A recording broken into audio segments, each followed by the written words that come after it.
বাঁশের বোতলের দাম কত? দুবাইয়ের বাজারে 2500 টাকা 3000 টাকা এক বোতল বিক্রি হয়।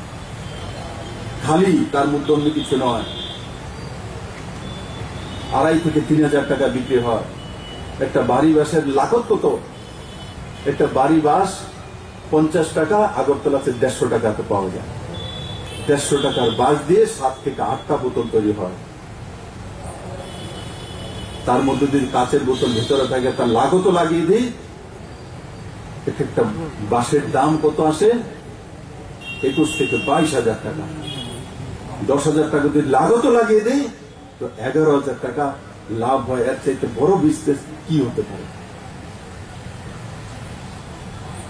আজকে ত্রিপুরার নজওয়ানরা সেদিকে যাচ্ছে।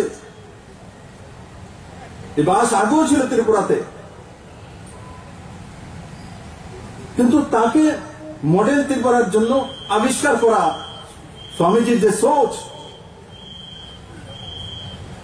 তাকে লাগিয়ে দেওয়া আর সেই পথে ত্রিপুরাকে নিয়ে যাওয়া।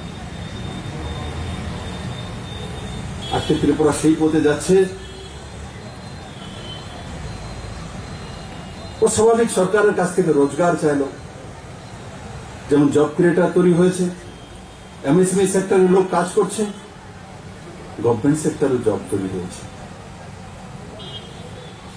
কিন্তু এখন হাতে তুলে জব দেওয়া যায় না। আমি বলতে পারি না যে আমি এই ছেলেটাকে চাকরি দিয়ে দেব, এই জায়গাতে এখন আর ত্রিপুরা নেই। তারপর আমি বলি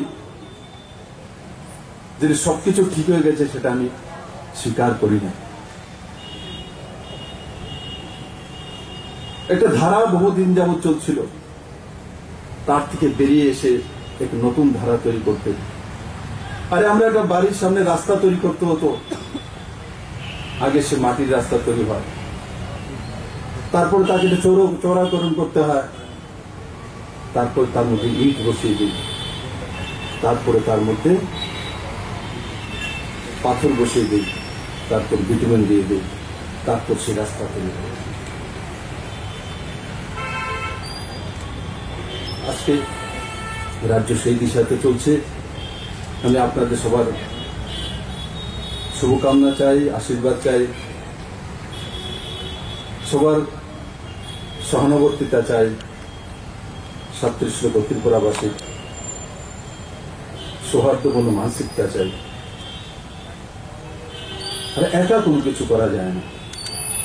সামরিক বলই এক রাজ্যকে বৈভবের দিকে নিয়ে যেতে পারে। এই পজিটিভ মানসিকতাই এক সমাজ সুন্দর তৈরি করতে পারে।